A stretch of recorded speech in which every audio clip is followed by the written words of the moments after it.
Hi, and welcome to Whose Race Are You Running? My name is Sia, and I'm here to talk about you.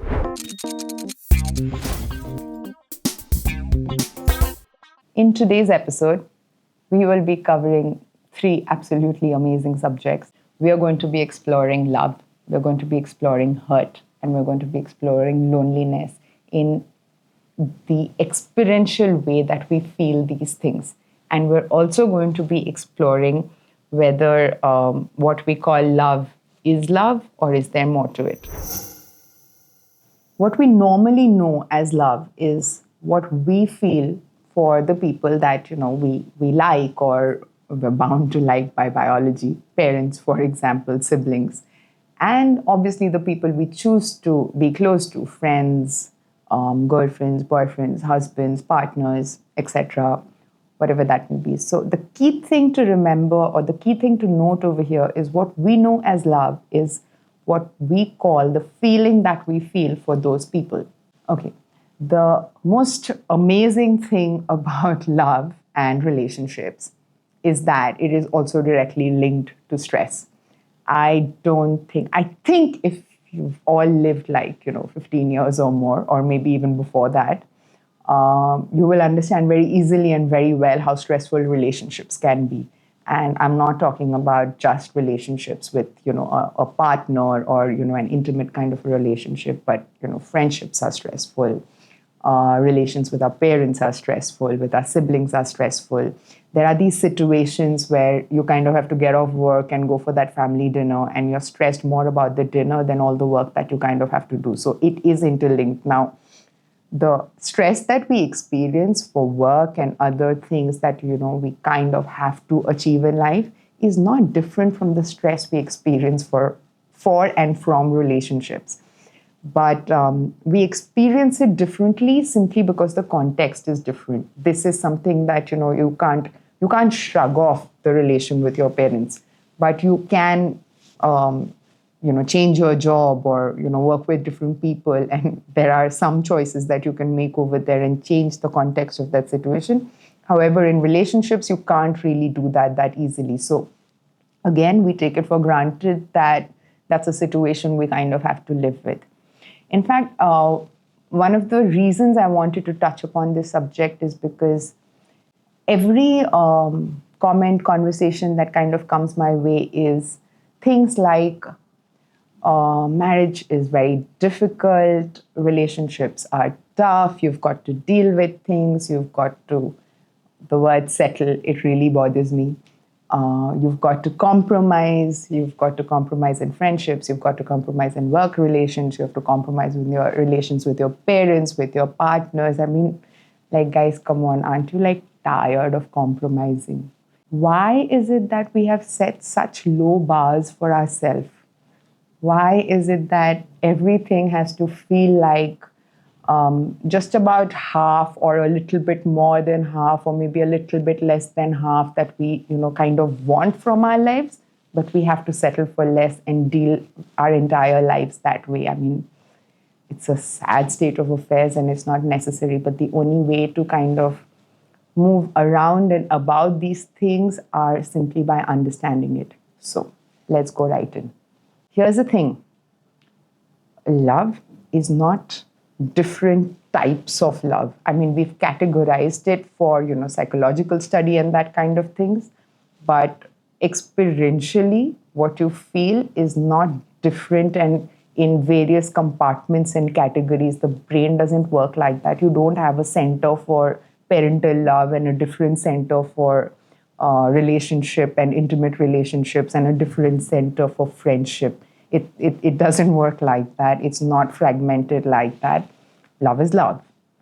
And how you experience the person, in what context you experience the person, it is what changes the way you experience that particular feeling and that emotion.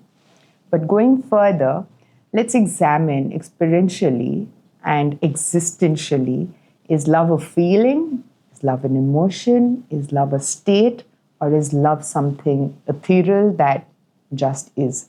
Because it's important that we understand commonly the way we know love Is that what love is, or is there something more and much, much deeper beyond that word?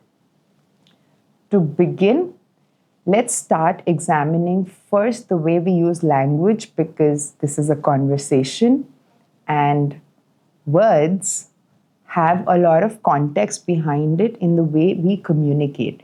And that sometimes can become a bit of a hindrance for the way we receive information and the way we interact in the world in general.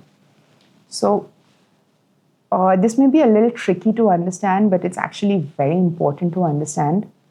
Language, words, they're just pointers. For example, when I use the word hand, hand is just a word. Hand doesn't mean this. Okay, the moment I say hand, I'm assuming all your brains will point your attention towards either your hand or give you an image of a hand or think about hands in general. But that's just a pointer. When I lift my hand and say hand, this actual thing is actually what I am referring to. Similarly, when I use it for something more complicated, like an emotional thing, so when I say the word anxiety, for example, it's a pointer towards a feeling. Anxiety is a feeling that you get. It's a pointer towards that agitation, towards that hyper rumination, towards that if that happens, if this happens, this cross thinking situation mixed with, the sensations of discomfort and all of that happens. That actual thing that is going on when you're anxious is the word anxiety is just a pointer for that. We are so used to living in language that we miss the real thing underneath the word. All right. It's like saying this. It's like, okay, I am feeling, I'm feeling sad. That's just a word. Now, the moment you tell yourself, I am feeling sad, bunch of other words will keep coming up in various sentences. Oh, but you know what? You shouldn't be feeling sad for this thing. It's not that big a deal. Or, okay, if you're feeling sad, put on a movie. Let's watch a good movie. We live in language.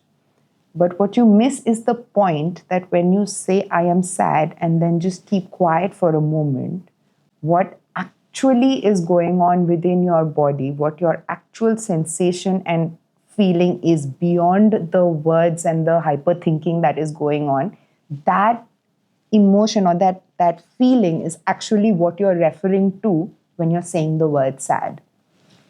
Similarly, coming back to love, when we talk about the word love, please examine this within you. Please examine this as you kind of are hearing this conversation. I am just using the word love as a reference for what we all commonly know as love. But for you to understand what's going on within you, just go a little bit deeper.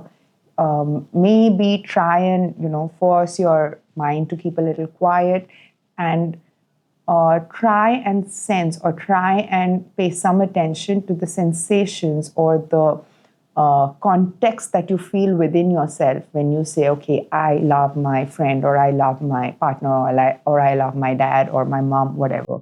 When you say those words, what's the actual thing that's going on within you or the actual feeling sensation that's going on within you? That is the real thing.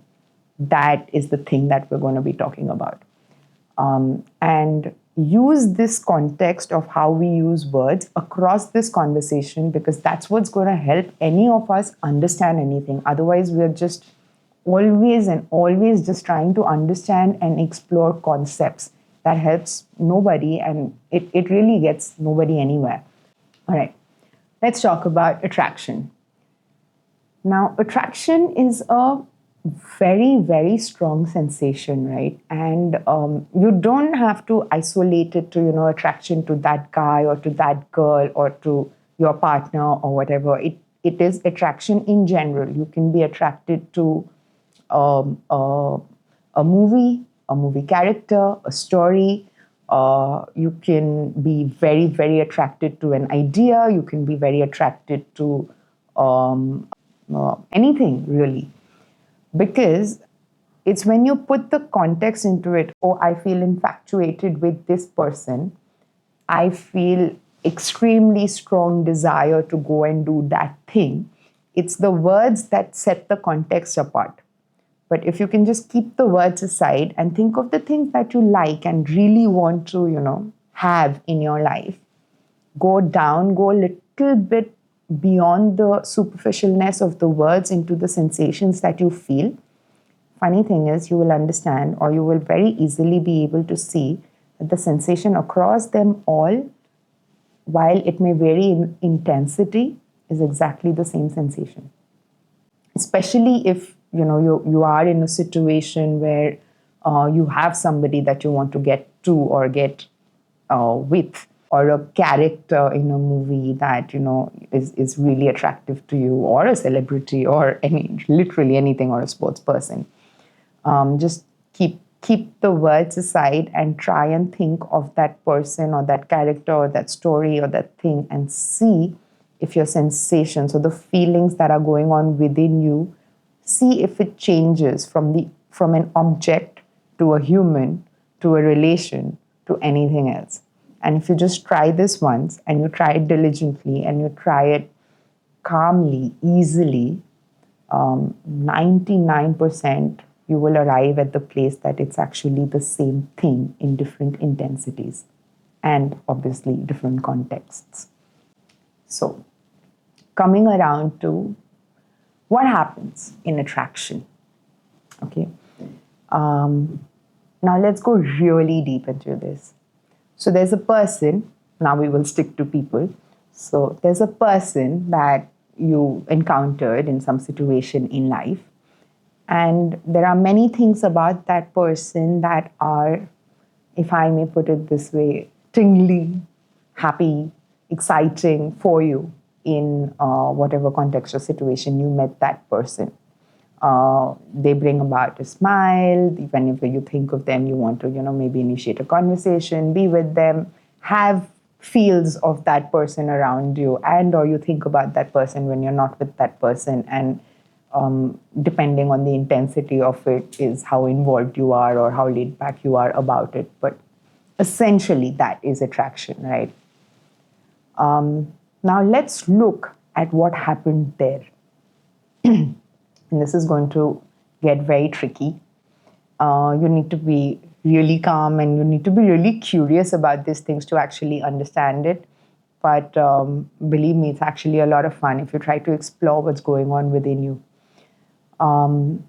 So what happened? What brought about those feelings of liking or not liking, or whatever, the attraction, the excitement? What brought about those things? Before we go there, clearly you don't get attracted to every person that you see, encounter, meet.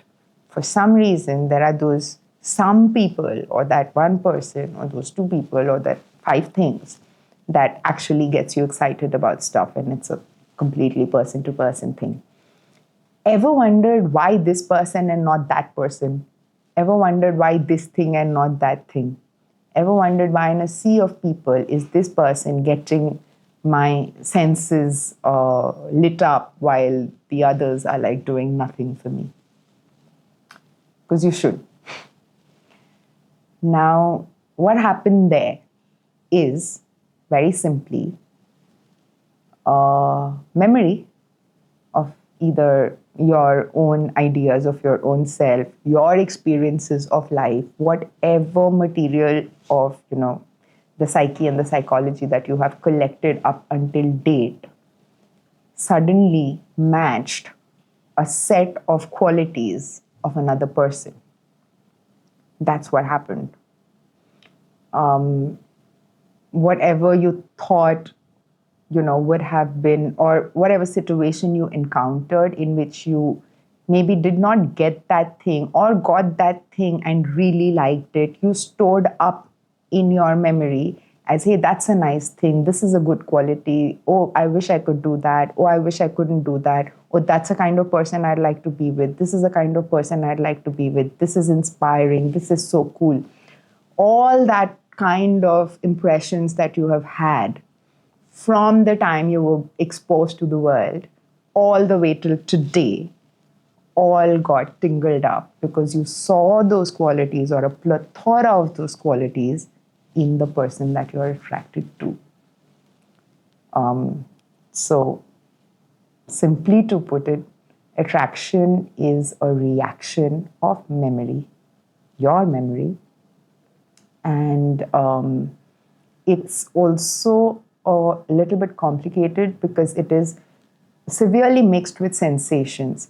So, thoughts, emotions, and feelings are severely mixed with physical bodily sensations. They're not two separate things, they never have been.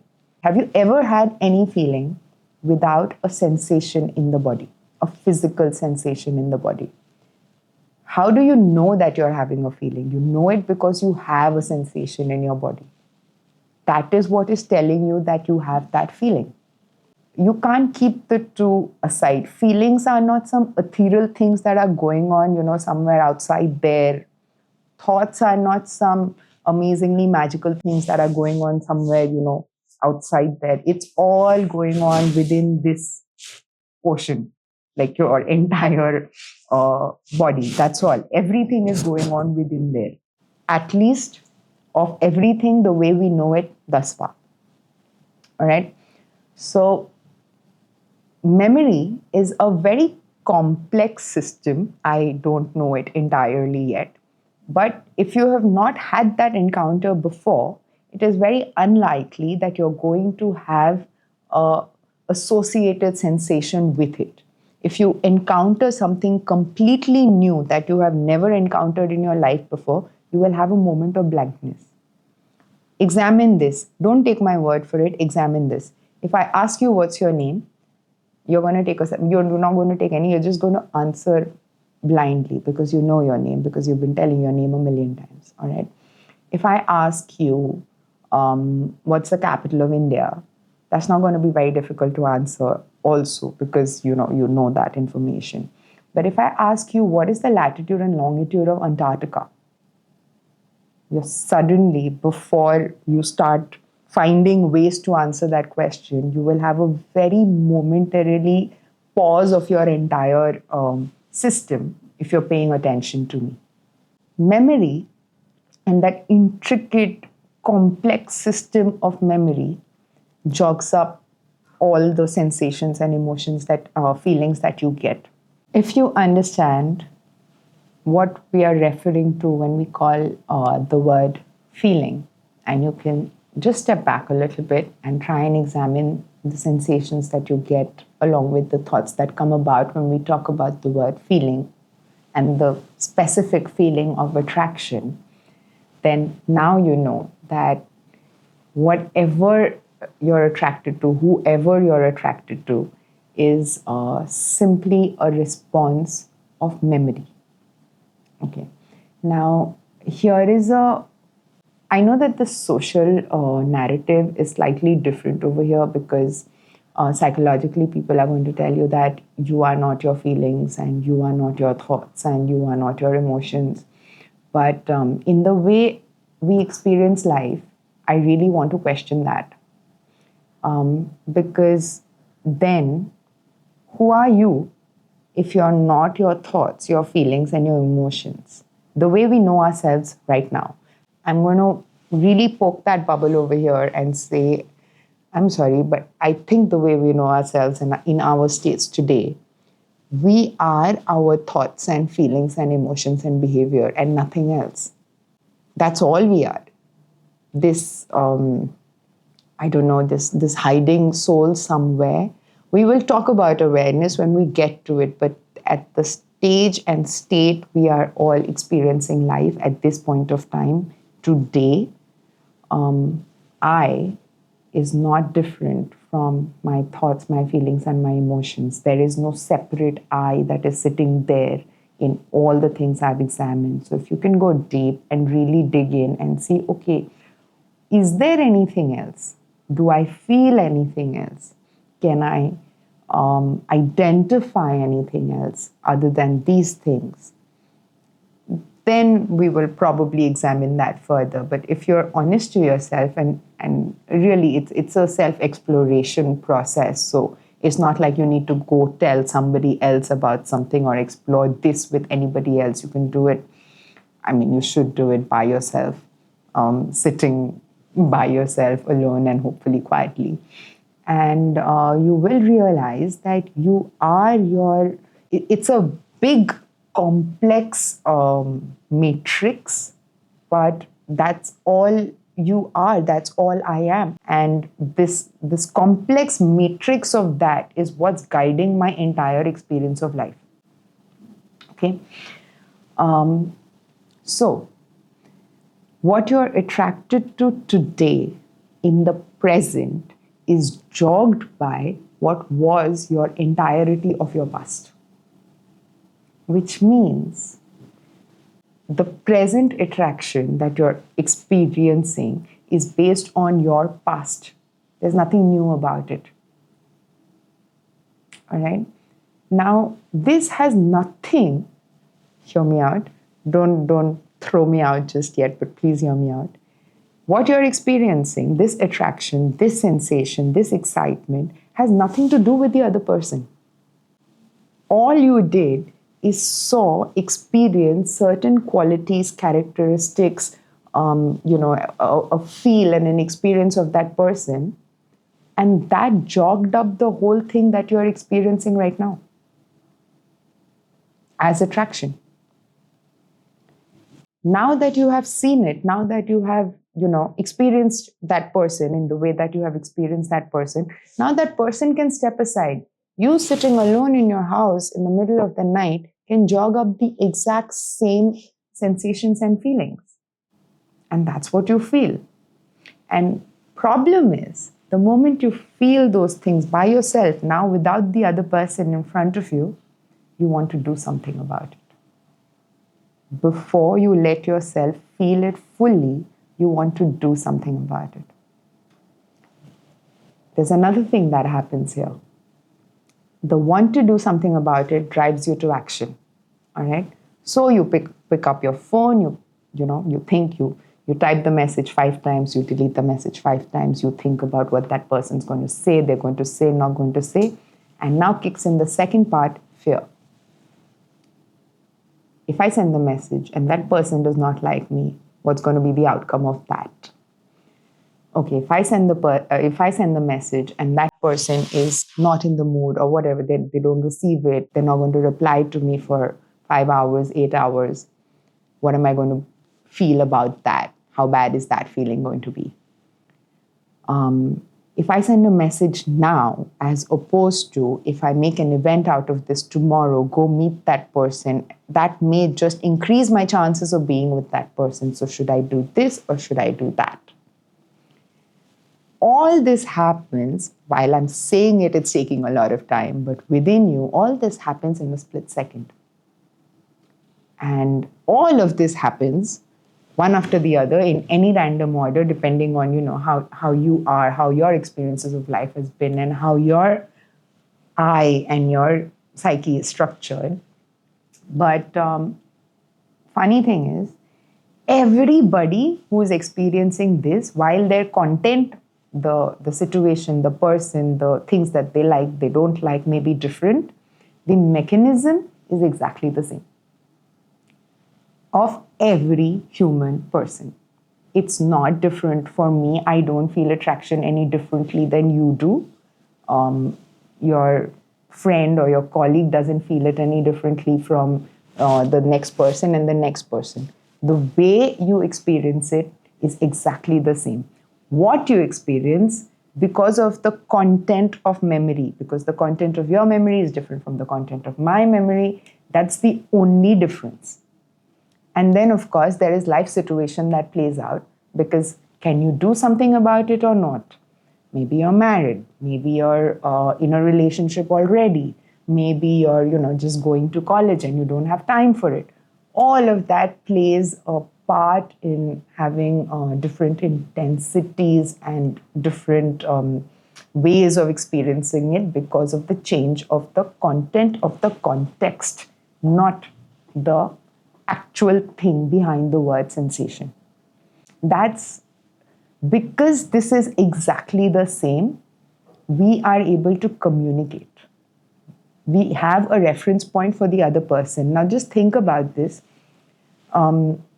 Let's take this with an example. I am heavily attracted to my colleague who I meet every day at work, but I can't do anything about it because my colleague is in a relationship with somebody else. All right, but my heavy attraction for my colleague A has nothing to do with that human being. It has a lot to do with whatever I am feeling for that colleague. Why I'm feeling it? It's because of my make and build of what my memory has made me. All right. My colleague now, when he responds to me or speaks to me or tells me, my experience of that colleague changes. I like it. I want it. I want to be around it. Because of that drive, because of that force of wanting to experience that more, my behavior and my action and the way I receive every situation about that colleague changes. Now, let's say for whatever XYZ reasons, my colleague's situation changed and he's able to pay attention to me. All right. In the beginning, it's all obviously exciting because my want out of, my backstory and my past stories and my memories that wanted to feel complete, which is what created the attraction in the first place, got met because I got that attention back.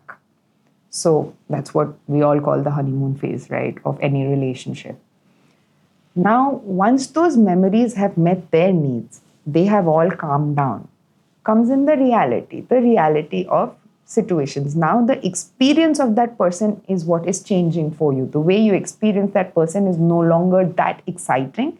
Hopefully, it is translating into what we all call, trust and what we all call comfort and what we all call ease of being with the other person. Now, you don't need to be around that person 24 hours. 2 hours is good enough. So, hopefully, you're going from something which is an excitement of, reactions of exciting memories to more settled, more ease, more secure, more comfortable memories. But again, even at that time, 6 years is too long, but maybe 6 months after the initial attraction is over and you're kind of easing into that relationship, what you feel then is what we call love. Now, if we are completely clear on what you and I are calling love is exactly the same thing, let's go further from there. So that feeling of ease, comfort, fondness, perhaps also that has come about with the other person, with that colleague of mine at work, is that give and take that is now happening between the two of us, where we're spending time with each other, where, we're exchanging notes on how our day went, where we're providing comfort to the other person for their distresses and their situations. That sharing is what we call a relationship. So far, so good. That feeling that you are feeling, because you don't know what the other person is feeling. You only know by reference of what you are feeling, and you're assuming that the other person is having the exact same feelings and sensations for you. That feeling, those sensations are what we call love, the way we know it as of right now. The thing is, the assumption is so strong, is so solid, that you almost believe that the other person is going through the same thing. In actuality, now can you sit back and examine, do you really know exactly what the other person is actually tangibly feeling? Or do you only know it by reference? By reference of what you're feeling, or what your internal experience is whenever that person's name or that person comes in front of you. So here's the other thing. There is nothing, absolutely nothing in the world that you know directly other than what's going on within you? Absolutely nothing. Funny thing, even try this. Try hitting your finger on your palm, okay? You get sensations on this palm of being hit and this finger of hitting. You will never get the sensation of being hit on this finger and hitting on this palm. Is that clear? You only know what you are receiving. You never know what is coming. And if it is anything at all, it is only by reference to what you have already known in the past. If it is completely new, again, for a moment you will blank out. For a very, very, very brief moment, your brain, your entire system will get a shock. That's what we call a shock. And then everything that is remotely related to that thing that has come your way, which is completely new to you, will start coming up. And again, it is by reference. You will try and identify what that input, what that stimulus is. So come back to only you know what you're feeling. You have only an idea of what the other person is actually feeling, tangibly feeling. Okay? But what you do, and really try and see if you can pay attention to this, what you do is you make an impression of your own feeling about that person into an idea of that person. 6 months after your, push, pull, give, take, attraction, excitement, and all of that is done. For some people, 6 months, for some people, 8 months, it's just by reference, or some people 2 years even, or even longer, whatever. At that time, when you have come to like a comfortable phase with the other person, where you don't need to be around that person 24/7 to feel secure, at that time, at that phase, which hopefully lasts as long as it should, it's that ease of being around with that other person. It's that ease of, not feeling judged. It's that ease of being able to share. It's that ease of being able to support each other in whatever way that you can. That give and take is what we call a relationship. That feeling that is going on within you whenever that person's name comes up is what we call love. Now, whatever exchange that has happened between the love that you're feeling and the give and take exchange that's going on in the relationship has caused you to form ideas about that person. Because in actuality, you don't know what that person is literally feeling. All right. Now, those ideas get imprinted in your system. Okay. Now, you don't need that person to be in front of you. The moment I say the name, okay, let's take the colleague that I was talking, let's give him a name, Rohan. Okay, I had this push-pull going on with Rohan for a long time, and then eventually he gave into my feelings. We had this amazing honeymoon phase, and now we are, let's say, into a relationship. We're comfortable with each other. We are happy to be around each other. And yes, obviously, there are those annoying things that we have, kind of settled down with. We find them cute sometimes, we find them not so cute sometimes. But now what has happened is I have formed an impression of Rohan. Now, Rohan doesn't need to come in front of me for me to know Rohan. In my own head, in my own brain, in my own body, I have formed an image of Rohan. Okay? Now, here's the funny thing. Cut from 6 months to 6 years, and that relationship's not so great anymore. It's comfortable, it's convenient, it's all those things are there. There is the give and take, but it's not like it used to be before. Why? He has changed is going to be your most immediate response. The way he used to be with me at that time, he's not like that with me anymore. How much he used to want me at that time is not the way he is with me anymore. But that is based on what? It's based on this image, this idea that you formed of Rohan early on. At that time, that Rohan was fulfilling more needs for you than you probably anticipated. Today, the actual human being Rohan is not fulfilling all those things as much as the image is fulfilling for you. That's the conflict. And now what happened to love? The way we know love. Has it changed? Has the intensity dropped?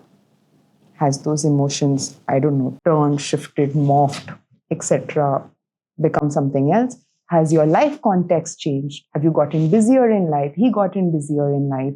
Has those things come in the way of your love? It has nothing to do with that person. It has everything to do with the image that you formed of that person. Now, today, when Rohan comes in front of you, there are three things that are going on.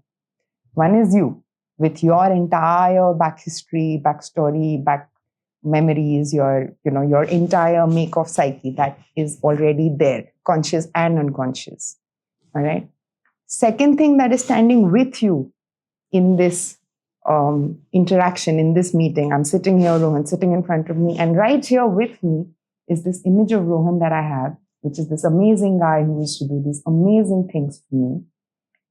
And I am meeting the real Rohan through this image, and the two are not matching. That is the difference in 6 years. This is how we meet all human beings in our lives today, at least the way we know it. This is the thing that we need to surpass, to go over. We need to go over coming and having an encounter with an image and to actually meet the real person. Because the very famous line, be in the present, it's an anomaly, it's an impossibility. It just, you're always going, if this mechanism is at work, this image forming mechanism is at work within you, being in the present is an impossibility. That is what we are struggling with. All of us are struggling with just this. We come with our past, with our conclusions about a person. We form an idea about a person, and it's automatic. It's not something you're consciously doing. This is how the system works. But you need to understand the working of the system to go above that system. You cannot just conceptualize it and say, okay, now you know what? Now, tomorrow when I meet my boyfriend or my girlfriend, I'm going to go there and I'm going to try and be very careful about not having that image. It ain't going to happen. Okay. What's going to happen is that you're going to go there with that image anyway and that idea of that person. And it's complex. It's not as simple as, there is an image and then there's a person and there is you. It's a whole plethora of things that's going on. It's intertwined with biology, with psychology, with memory, with neuroscience, with the whole entire mechanism of self that is going on. Self, images, and the actual reality. Now, this is a three-way conversation that is always happening. Actually, it's a four-way conversation because even Rohan has formed an image about me.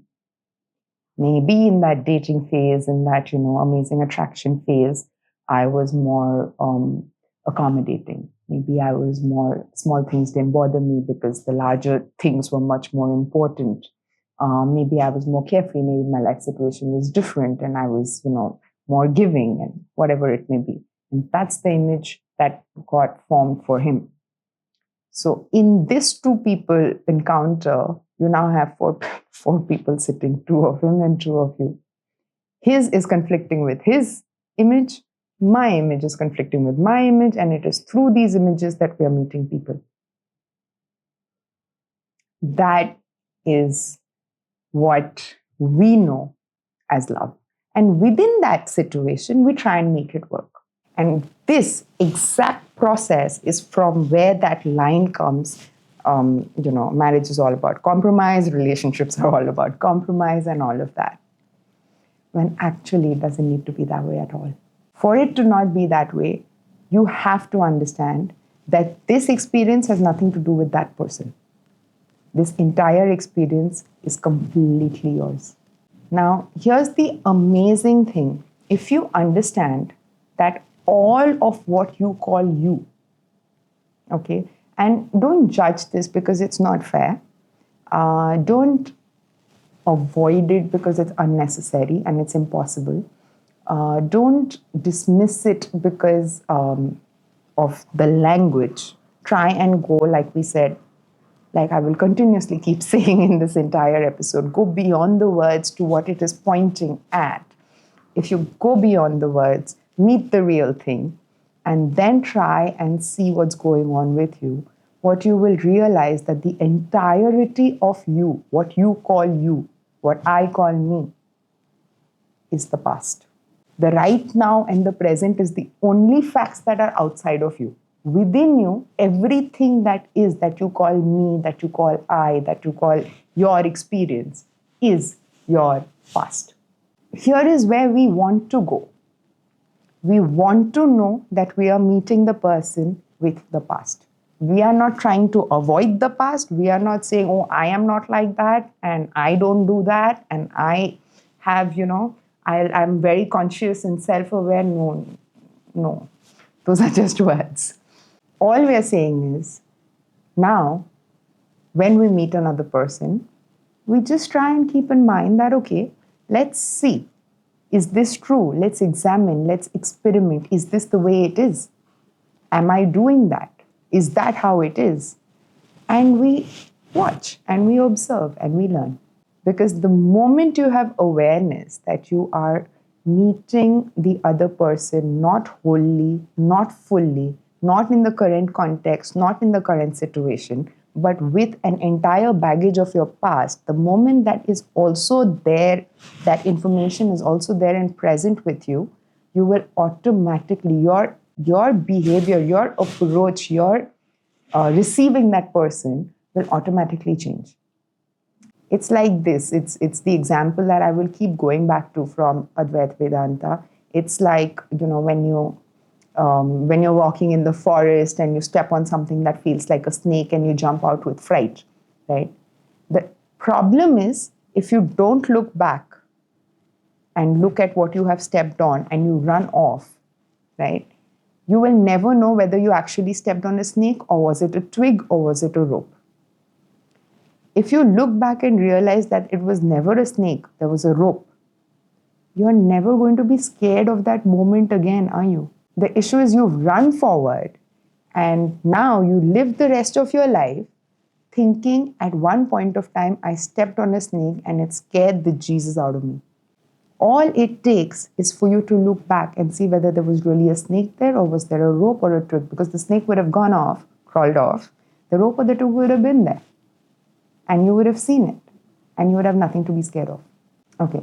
Coming back to that is the same situation. Now when I'm meeting with Rohan and I have a conscious awareness that, you know what, I am meeting Rohan, my boyfriend. Today, 6 years later, after all of that, I am meeting him with an idea of Rohan that I have formed by myself, which has nothing to do with him. He didn't make you make that idea. You made it yourself. It's the way the mechanism of the self functions.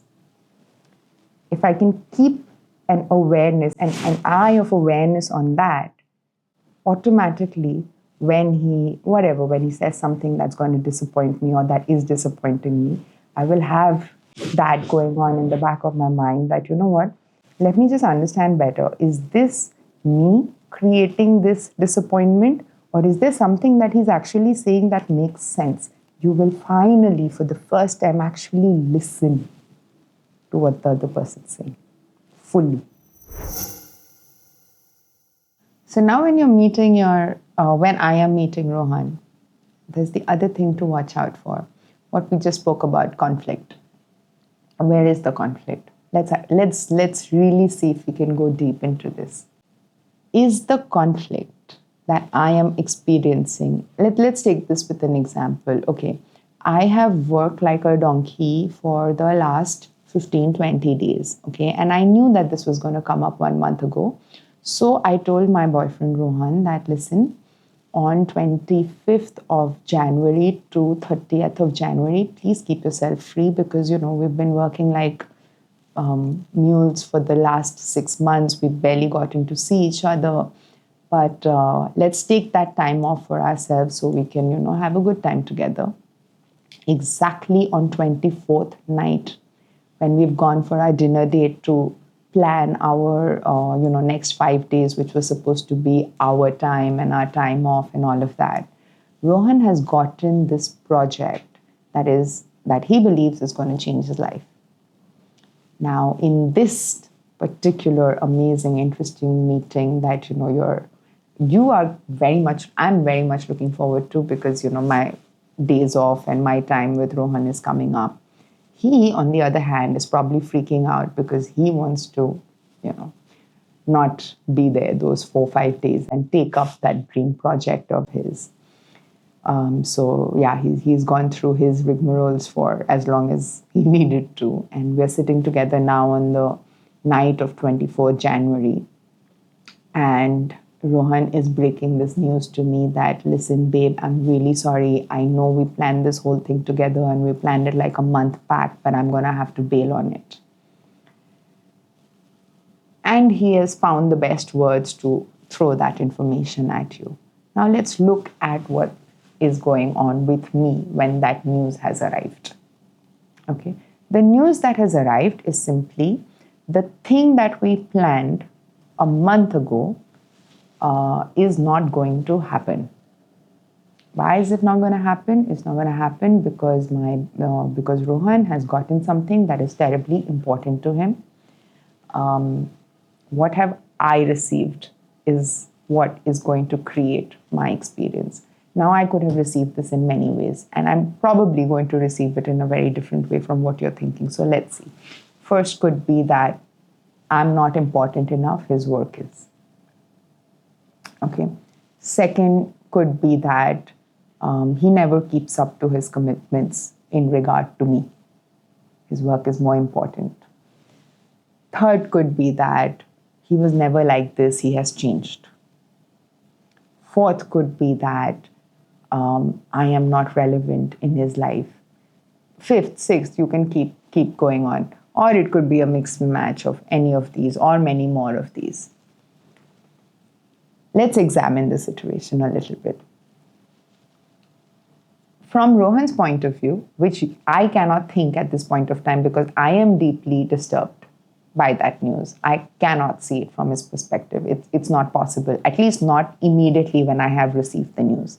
Okay, so, but let's consider his perspective for a moment, which is basically that maybe much before he met me in life, uske pehle se he's been having these dreams and, ideas about how he wants to work his way up in life, his work, his job. That has nothing to do with me, by the way. It is his own place in the world and what he does. Okay. And somehow this project or this opportunity has hampered my experience with him. All right. But from his perspective, this was something that existed way before I did. All right. It's just in today's context, now these many years later, and with, the relationship being being like really great for 6 years odd, there is a conflict within him also, whether he should take it or he should not take it. If he's come to a decision of having taken it, it must be terribly important for him. He has no reason to bum you off if you're in a good relationship, but simply the fact that that thing that has come his way is important to him terribly. But what do? I put myself in that position, which I can never know.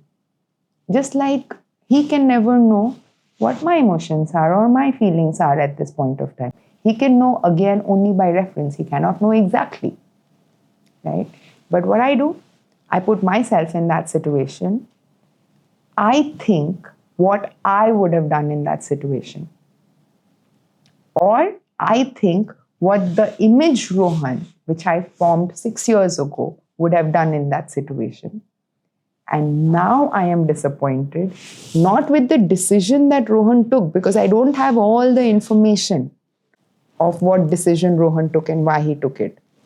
Much before that, in quick reaction time, my conflict is with my idea of Rohan. My dejection, my rejection, my disappointment is not with the information Rohan gave, is with my idea of my current experience with Rohan. Across every disappointment you have felt in life, with or without a boyfriend, with a colleague, with a sibling, with any life situation, examine it, it's going to be exactly the same mechanism.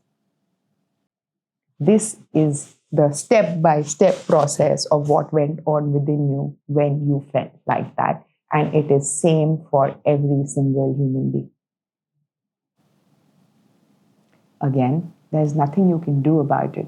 But when you know it deeply, not superficially, not conceptually like we're talking in words, when you actually study the things behind the words and you come to a meeting point with the real experience of what's going on within you and how it has come about, this problem will go away on its own. So the funny thing is, the disappointment that you feel in relationships, that leads to a whole host of problems. It is the very basis of stress in relationships. It has nothing to do with what the other person is doing. Because now think of the same situation, all right? Let's say you did not have an image of Rohan. You did not form an image of him for whatever XYZ reason. Now we're talking conceptually. If you were to really meet the Rohan that is sitting in front of you right now, there are 7, 8, 10 things that would be very fundamental. If you were not sitting, it doesn't matter if Rohan is with an image or not with an image. If you were not with an image, if I am not sitting with an image of Rohan and I'm sitting directly with Rohan with no past or no past impressions and memories that I have formed of him, when I receive this news, when I receive this information, I will feel bad. Of course, I will feel bad because in my head, I had, this thing that I was going to experience for the next 5 days. But will Rohan suddenly become a bad person to me? Will Rohan suddenly become a person who rejects me for no reason? Will Rohan become this guy who does not care about me simply because he chose something that was very important to him? If you don't receive that news with all the backstory of your past, won't your reaction to him or won't your response to his situation automatically change? Will you not be sitting there, or will I not be sitting there and be telling him, that is messed up, that is so bad, but you know what, I get it, it's important to you. Won't that happen automatically? You don't need to do a thing about it. Isn't that the relation you would want? Because there are some fundamentals here. One, obviously, from 6 years ago till date, Rohan has changed. If Rohan remained the same, then Rohan was a rock or a stone. If Rohan is a human person, then there, in 6 years, many things has changed. They should, they must. Not just Rohan, in 6 years you have changed. I have changed. Many things have changed. We have learned a lot more about things. We have had much different experiences. We have shared experiences together and learned from those experiences constantly. Nothing about 6 years ago holds today. But why do you hold on to that? Is the question we should be asking ourselves, no? Why do I hold on to what I received 6 years ago? Isn't that the question I should be asking myself? And who's going to answer that question to me? Rohan? No, right? That question has to be answered for me, by myself, so that I can meet the human in front of me today, with whatever is going on with that person today, isn't that support? Isn't that love? To be able to meet the person that you want to spend your life with exactly where they are factually today without the baggage of the past. So try keep up with me here. Now tell me, was that love that we first spoke about in that attraction and tingly reactions of memory? Or would this be love where you meet the person that you are fond of fresh every time in the present context with the present situations and are dealing with the present situations without your baggage of your past? What do you need for this? What do you need for this present situation where you're meeting the person fresh every day?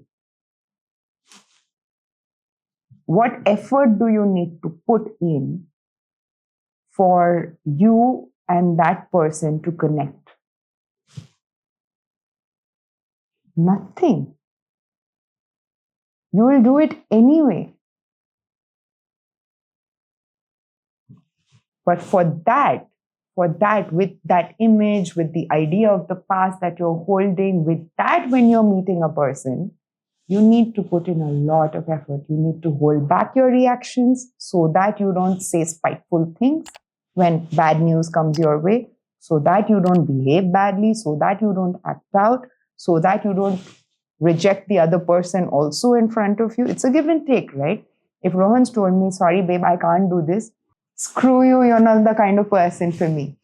More reaction, more reaction, more reaction. For now, you to hold this relationship where you're meeting this person with the past constantly, you need to put in a lot of effort to hold back your own reactions.